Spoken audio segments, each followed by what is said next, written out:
Assalamualaikum warahmatullahi wabarakatuh. Kami dari kelompok 3 akan mempresentasikan materi kami yang berjudul Pasar Monopoli. Adapun anggota kami dari kelompok 3 yaitu Mustihat Mojo, Aulia Nisa, dan Winda Alfira. Yang pertama ada pengertian pasar monopoli.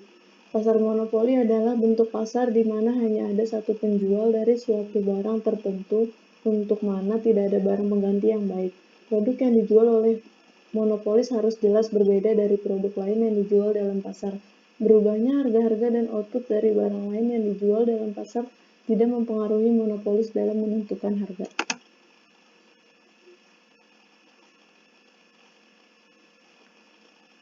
Selanjutnya ada ciri-ciri pasar monopoli. Yang pertama, hanya terdapat satu perusahaan dalam industri. Barang dan jasa tidak dapat diperoleh dari perusahaan lain, jadi para pembeli tidak mempunyai pilihan lain. Apabila mereka menginginkan barang tersebut, maka mereka harus membeli dari perusahaan monopoli tersebut. Syarat-syarat dan harga jual sepenuhnya ditentukan oleh monopoli serta para pembeli tidak dapat berbuat banyak dalam menentukan harga dan syarat jual beli. Yang kedua, barang yang dihasilkan tidak memiliki barang pengganti yang mirip. Barang yang dihasilkan oleh perusahaan monopoli merupakan satu-satunya jenis barang yang tidak terdapat barang pengganti yang mirip dan tidak dapat menggantikan barang tersebut. Yang ketiga, sangat sulit bagi pemerintah lain untuk masuk dalam industri. Ini merupakan ciri utama yang menyebabkan perusahaan memiliki kekuatan monopoli. Apabila ciri ini tidak ada, maka tidak akan ada perusahaan monopoli. Keuntungan yang diperoleh perusahaan monopoli tidak mendorong perusahaan lain untuk ikut dalam industri tersebut, disebabkan karena adanya hambatan yang cukup kuat. Yang keempat, perusahaan adalah penentu harga. Oleh karena perusahaan monopoli merupakan satu-satunya perusahaan dalam industri, maka dialah yang menentukan harga atau price taker. Maka dari itu, perusahaan monopoli dapat melakukan pengendalian jumlah produk yang ditawarkan untuk dapat menentukan harga pada tingkat yang diinginkan. Yang kelima, perusahaan tidak perlu melakukan promosi yang gencar. Perusahaan monopoli merupakan satu-satunya perusahaan dalam industri, maka perusahaan tidak perlu melakukan promosi dengan iklan. Konsumen yang membeli produk atau barang tidak punya pilihan lain. Namun, pada dasarnya iklan yang dilakukan bertujuan untuk menjaga hubungan baik dengan konsumen. Selanjutnya ada penyebab munculnya pasar monopoli.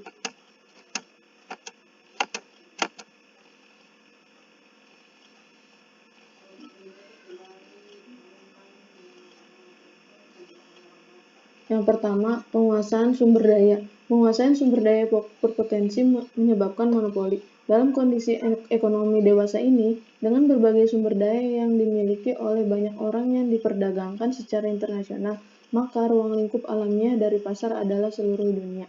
Yang kedua, monopoli yang diciptakan oleh pemerintah. Monopoli terjadi karena pemerintah telah memberikan hak eksekutif kepada seseorang atau suatu perusahaan untuk menjual barang atau jasa.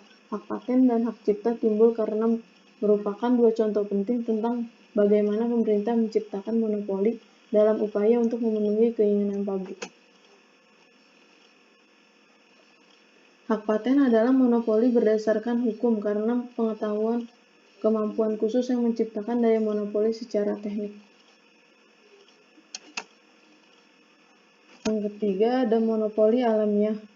Suatu monopoli alamiah muncul ketika terdapat skala ekonomi pada suatu output tertentu. Apabila suatu perusahaan dapat menyediakan barang atau jasa pada seluruh pasar yang membutuhkan dengan biaya yang lebih rendah dari perusahaan lain yang ada di sekitarnya. Seperti pada gambar 8.1, menunjukkan biaya rata-rata suatu perusahaan yang memiliki skala ekonomi. Gambar tersebut menunjukkan bahwa suatu perusahaan tunggal dapat menghasilkan output sejumlah berapapun dengan biaya minimum. Artinya untuk jumlah output berapapun, sejumlah perusahaan akan menghasilkan jumlah output per perusahaan yang lebih sedikit, sementara biaya total rata-rata lebih tinggi. Lalu ada permintaan dan penerimaan perusahaan monopoli. Yang A. Permintaan. Dalam pasar monopoli, permintaan terhadap output perusahaan atau film demand merupakan permintaan industri. Karena itu, perusahaan mempunyai kemampuan untuk mempengaruhi harga pasar dengan mengatur jumlah output. Posisi perusahaan monopolis adalah penentu harga, price setter atau price maker. Dengan demikian, kurva permintaan yang dihadapi monopolis adalah juga kurva permintaan. Rumusnya itu ada MR sama dengan delta TR dibagi delta Q. Sedangkan untuk mencari memaksimalkan keuntungan, I sama dengan TR min TC. TR-nya itu P dikalikan Q. Harga dikalikan kuantitas. Nah, yang B. Yang B penerimaan total dan penerimaan marginal. Pada pasar persaingan sempurna, penerimaan marginal perusahaan sama dengan harga jual, yaitu MR sama dengan AR sama dengan D sama dengan P. Tidak demikian halnya dengan perusahaan yang berada dalam pasar monopoli. Penerimaan marginal perusahaan monopoli lebih kecil dari harga jual, MR lebih kecil dari P.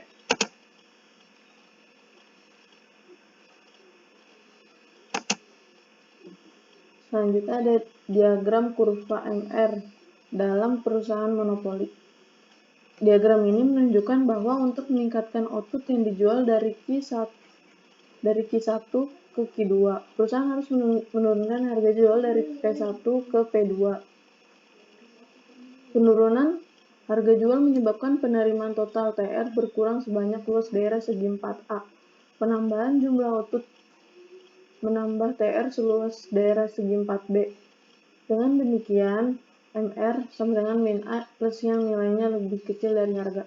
Penjelasan yang sama dapat diterapkan bila perusahaan bergerak ke P3, P4, dan seterusnya. Karena itu, kurva MR berada di bawah kurva harga permintaan seperti pada gambar 9.1 yang B.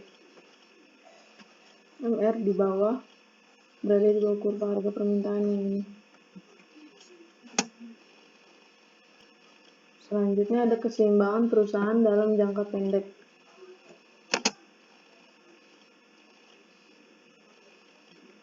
Ada diagram keseimbangan jangka pendek dalam perusahaan monopoli. Pada diagram ini, laba maksimum tercapai pada output yang Q, di mana MR sama dengan MC. Di sini MR sama dengan MC. Besar laba bidang seluas APBC jika output lebih kecil dari Q, misalnya Q1 laba perusahaan belum maksimum sebab MR lebih besar dari MC. Sebaliknya jika output lebih besar dari Q, misalnya di Q2, laba akan berkurang karena MR lebih kecil daripada MC.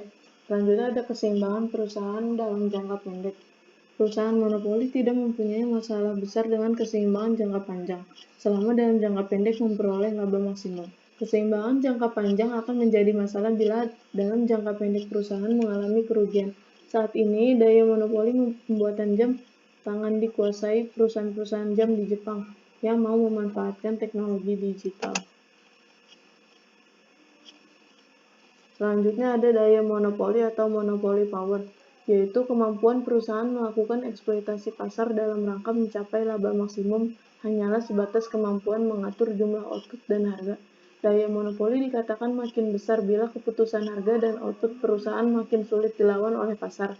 Lerner mengukur kemampuan perusahaan berlandaskan permintaan yang dihadapi perusahaan dengan menghitung angka indeks yang dikenal sebagai indeks Lerner.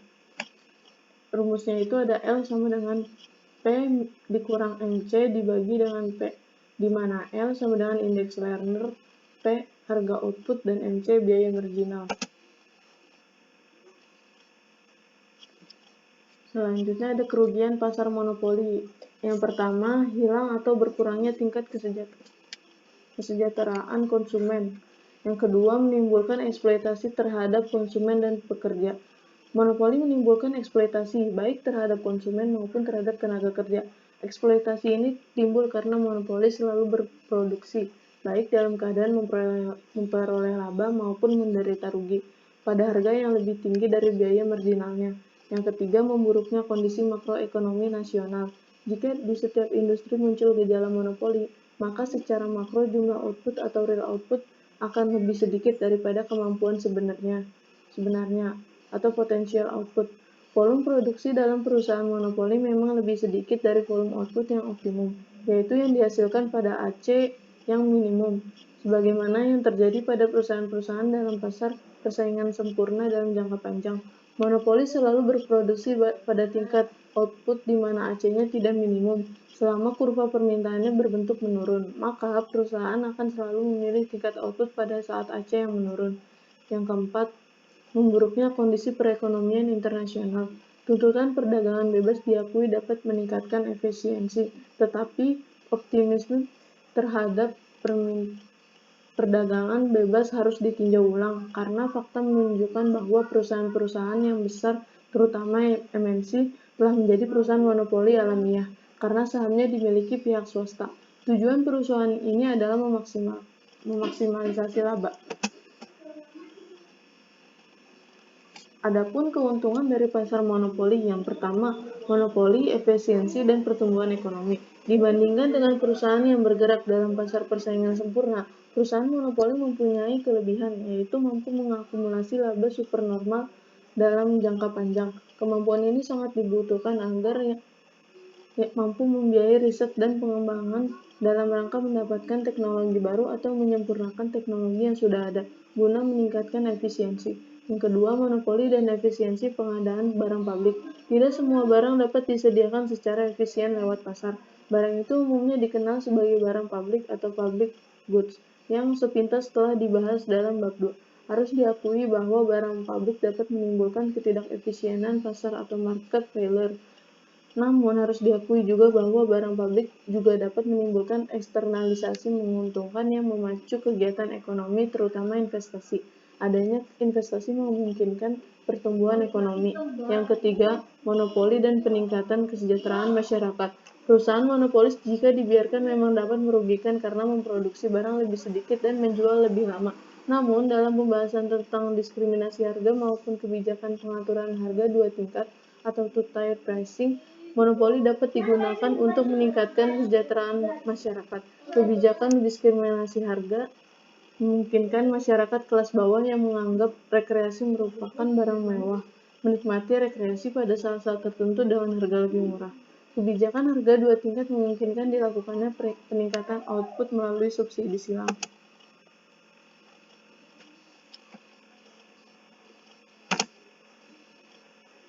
Selanjutnya ada tentang pengaturan perusahaan monopoli atau monopoly regulation dan masalahnya. Tujuan pengaturan atau pembebasan perusahaan monopoli bukan hanya menekan biaya sosial monopoli, melainkan juga mengubah biaya sosial menjadi manfaat sosial. Lewat pengaturan, monopoli dapat meningkatkan kesejahteraan masyarakat. Ada banyak cara yang dapat ditempuh pemerintah dalam pengaturan monopoli, misalnya dengan membuat undang-undang anti-monopoli atau antitrust law yang membatasi dan mengatur kemampuan perusahaan untuk memiliki daya monopoli yang besar. Terkadang karena alasan ideologi, monopoli tidak terhindarkan. Untuk itu, perusahaan-perusahaan yang diberi hak monopoli harus berada di bawah kontrol pemerintah dengan cara menempatkan saham pemerintah sebagai bagian terbesar dari saham perusahaan. Di Indonesia, hal tersebut dilakukan lewat penyertaan saham pemerintah untuk beberapa industri strategis dan menyangkut hajat hidup orang banyak, yaitu dalam pasal 33 Undang-Undang Dasar 1945, Pertamina, PT Telkom, PLN, perusahaan air minum, dan perusahaan transportasi kereta api adalah contoh dari beratus-ratus badan usaha milik pemerintah pusat dan daerah yang memiliki daya monopoli karena legalitas atau legal monopolis.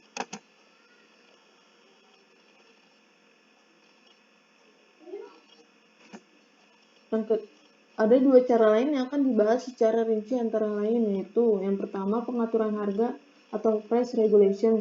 Yang dimaksud dengan kebijakan pengaturan harga adalah kebijakan menetapkan tingkat harga maksimum atau tertinggi atau selling price bagi perusahaan monopoli, yaitu pada MC sama dengan MC. Harganya itu sama dengan MC.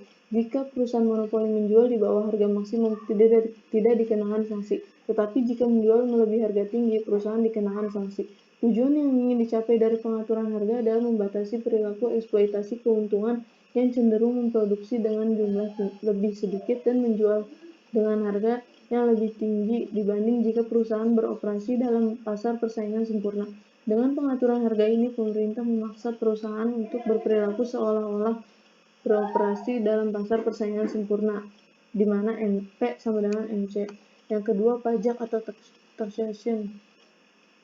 Dalam perusahaan ini, kita mengasumsikan pajak yang diberlakukan adalah pajak nominal per unit atau per unit tax, misalnya pajak penjualan. Untuk setiap unit output yang dijual dikenakan pajak sebesar T. Ada diagram pengaruh pengenaan pajak penjualan terhadap perusahaan monopoli. Diagram ini menunjukkan pajak menggeser kurva AC dan MC perusahaan monopolis ke atas, yaitu dari AC1 ke AC2 dan MC1 ke MC2. Pergeseran ini menunjukkan output dari Q1 ke Q2. Dari Q1 ke Q2, sedangkan harga jual meningkat dari P1 ke P2. Adapun contoh soalnya, suatu perusahaan monopoli menghadapi permintaan terhadap barang yang dihasilkan ditunjukkan oleh persamaan P sama dengan 20 min 1/2 Q. Tentukan persamaan penerimaan marginal MR dan gambarkan kurva permintaan dan kurva penerimaan marginal perusahaan monopoli dari barang yang dihasilkan. Yang pertama itu kita cari dulu persamaan kurva penerimaan marginal, di mana rumus MR sama dengan delta TR dibagi delta Q. TR-nya itu harga dikalikan kuantiti. Harganya itu tadi sudah diketahui, rumusnya 20 min 1/2 Q. TR-nya itu harga dikalikan Q, berarti 20 min 1/2 Q dikalikan Q. 20 min 1/2 Q kuadrat, maka MR-nya turunan dari 20 Q min 1/2 Q kuadrat, yaitu 20 min Q. Gambar kurva permintaan D dan kurva penerimaan marginal MR. Adapun seperti gambar yang di samping ini. Selanjutnya, contoh soal yang kedua yaitu sebuah perusahaan monopoli memproduksi barang X memiliki struktur biaya produksi yang ditunjukkan oleh persamaan TC sama dengan 250 ditambah 200 Q min 10 Q kuadrat ditambah Q pangkat 3. Persamaan kurva permintaan pasar terhadap produk barang X yang dihasilkan oleh perusahaan monopoli tersebut adalah P sama dengan 500 dikurang 10 Q. Berdasarkan informasi tersebut, tentukan A. Persamaan kurva permintaan individu perusahaan monopoli tersebut. B. Harga dan jumlah barang X yang harus dipilih perusahaan monopoli agar tercapai kondisi keseimbangan perusahaan monopoli. Perusahaan tersebut diperoleh laba maksimum atau rugi minimum. Yang dicarinya apa? Lalu yang C. Laba maksimum atau rugi minimum perusahaan monopoli tersebut. Kita jawab dulu yang A. Persamaan kurva permintaan individu perusahaan monopoli sama dengan persamaan kurva permintaan pasar, yaitu 50 P sama dengan 500 min 10 Q, karena di pasar monopoli hanya ada satu perusahaan yang beroperasi. Jadi P-nya ini nggak berubah karena di pasar monopoli hanya ada satu perusahaan yang beroperasi. Yang B. Harga dan jumlah barang pada kondisi keseimbangan perusahaan monopoli tercapai pada saat MR sama dengan MC. Maka kita cari dulu MR-nya, rumusnya yang tadi delta TR dibagi delta Q, di mana TR-nya itu harga dikalikan kuantiti. Harganya itu yang P yang tadi 500 min 10 Q dikalikan Q, yaitu 500 Q sama dengan 10 Q kuadrat. MR sama dengan delta TR dibagi delta Q. Turunan dari 500 Q min 10 Q kuadrat yaitu 500 min 20 Q. TC-nya itu 250, yang tadi di soal itu ada 250 ditambah 200 Q min 10 Q kuadrat ditambah Q kuadrat, Q pangkat 3. MC itu delta TC dibagi delta Q, turunan juga dari TC, berarti 200 min 20 Q ditambah 3 Q kuadrat. Lalu tadi kita rumusnya di mana keseimbangan terjadi itu MR sama dengan MC. Maka di sini MR-nya itu yang tadi di sini 500 min 20 Q sama dengan MC-nya yang 200 min 20 Q ditambah 3 Q kuadrat. Dikelompokkan yang di sebelah kiri dan yang angkanya di sebelah kanan. Di sini plus 3 Q kuadrat sama dengan 300. Q kuadratnya itu 100. 300 dibagi 3 sama dengan 100. Q-nya itu plus minus 10. Jumlah barang yang dapat dipilih dari penyelesaian secara sistematis adalah Q Q sama dengan min 10 dan Q sama dengan 10. Jumlah barang yang tidak mungkin bernilai negatif, maka jumlah barang keseimbangan perusahaan monopoli adalah 10 unit. Harga keseimbangan perusahaan monopoli dapat ditentukan dengan memasukkan jumlah harga Q ke dalam persamaan permintaan perusahaan monopoli, yaitu P-nya yang tadi 500 min 10 Q. Maka 500 dikurang 10 dikalikan 10 yang tadi kuantitinya 10. Maka 500 dikurang 100 sama dengan 400. Lalu kita menentukan keuntungan maksimum atau kerugian minimum, di mana Pi sama dengan TR min TC. TR-nya itu P dikalikan Q. P-nya yang tadi 400 dikalikan Q yang 10, 4000. Sementara TC-nya itu 200 plus 200 Q min 10 Q kuadrat ditambah Q pangkat 3.